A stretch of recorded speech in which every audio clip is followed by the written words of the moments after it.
Hi everyone, this is my run on Seymour's intersecting wheels, Respite on Quagmire, and the party and strategy here is going to be the Zero Boston run and similar strategy to the one that I used in Kefka's stage before this.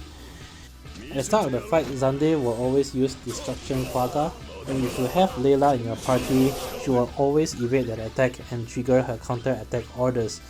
This allows you one turn each with Leila, Laguna and Terra that does not increase the turn count, and in so doing will also allow you to set up the core abilities with Leila and Laguna.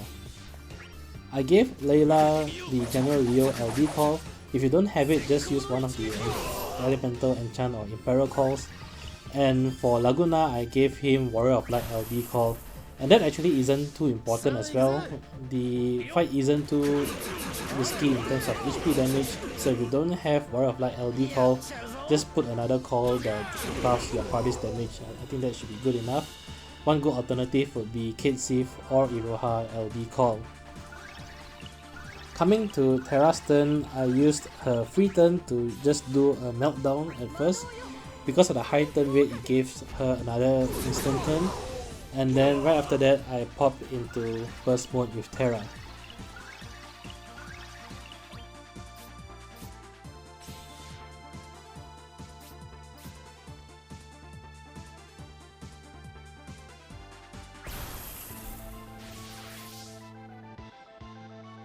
The goal here is to actually end Terra's burst mode by using her LD.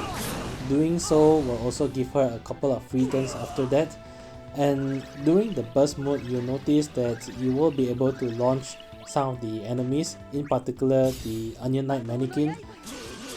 The idea is to actually save the launch for after burst mode is over, and the main reason for that is that if you launch the enemies after burst mode, the launch will actually help you charge the summon meter as well, which is quite useful. That's the reason why I did not really target the Onion Knight mannequin, because it's already launchable right here. So I'm actually just saving my BT finisher for the mannequin, since the BT finisher does not launch any targets.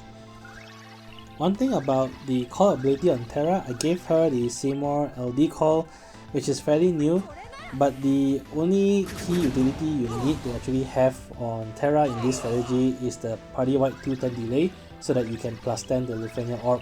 So there are other call options besides the Seymour LD call.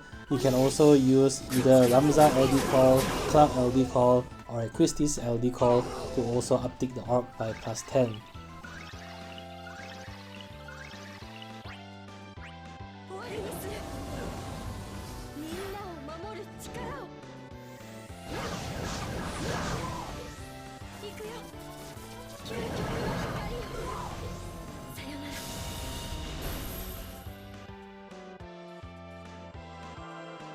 Right after summon mode here, at 79% health, Seymour will actually trigger 3 instant turns, and he will do 3 chain spell plus, but because Leila has the lock-on debuff, he will always be targeting Leila, and because you have used Warrior of Light LD call, the chain spell plus will always do 0 damage.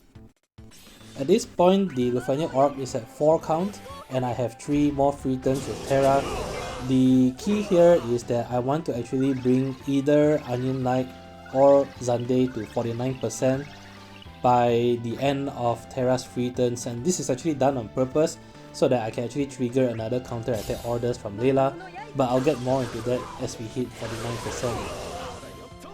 So right here I'm doing the post BT mode launch with Terra on Onion Knight to charge the summon meter, but you notice that I do brave attacks instead of HP attacks. Actually the main reason is I didn't want to bring Onion Knight to 49%. If you bring Onion Knight or Xande to 49%, they will trigger Leila's counter attack orders, and you may run into difficulty where you can't do the Seymour LD call to uptick the Lufenia Orb because you'll be landing on Leila or Laguna's turn. So this is the main reason why I tried to control the HP damage a little bit. Terra still has one more free turn, and I actually use her additional ability here because any attack that I do will definitely trigger the attack from Onion Knight or Xande. So I use her additional ability to burn off the last free turn, And right here I use the Seymour LD call to bring the bosses below the 49% HP threshold. So right here, the Onion Knight mannequin will do swap turns and give Xande and Seymour instant turns.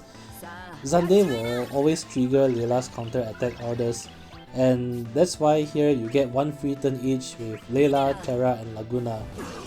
The reason why you want to burn off Terra's free turns is that if Terra still has free turns left, then Laguna will not be able to get a turn unless you increase the turn count beyond 0.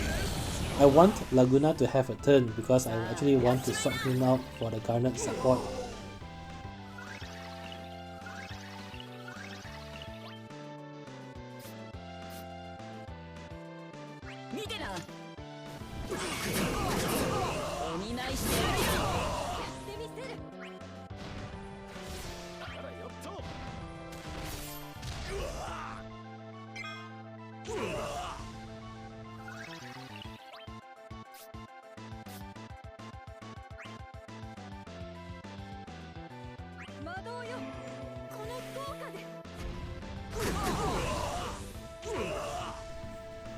So right here I'm at Laguna's turn, and the summon meter is also nicely fully charged. So this is where I bring the Garnet support.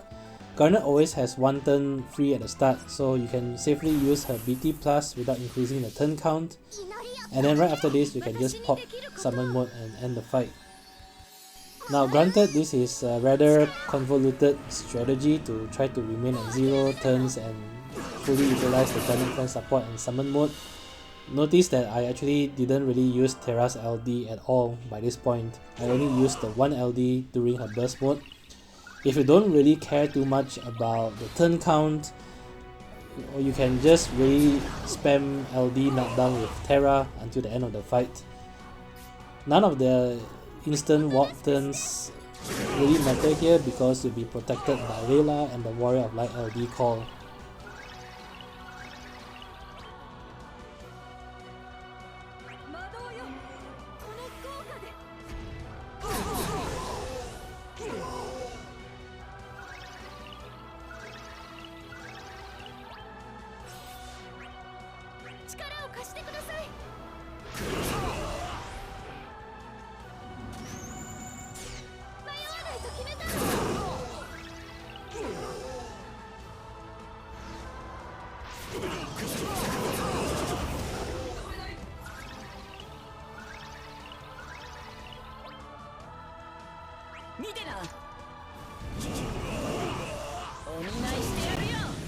Anyway, that's it for this run. As always, if you enjoy the content, please leave a like, comment or subscribe. It really helps a lot. Till then, I'll see you guys in the next Euphemia fight. Bye!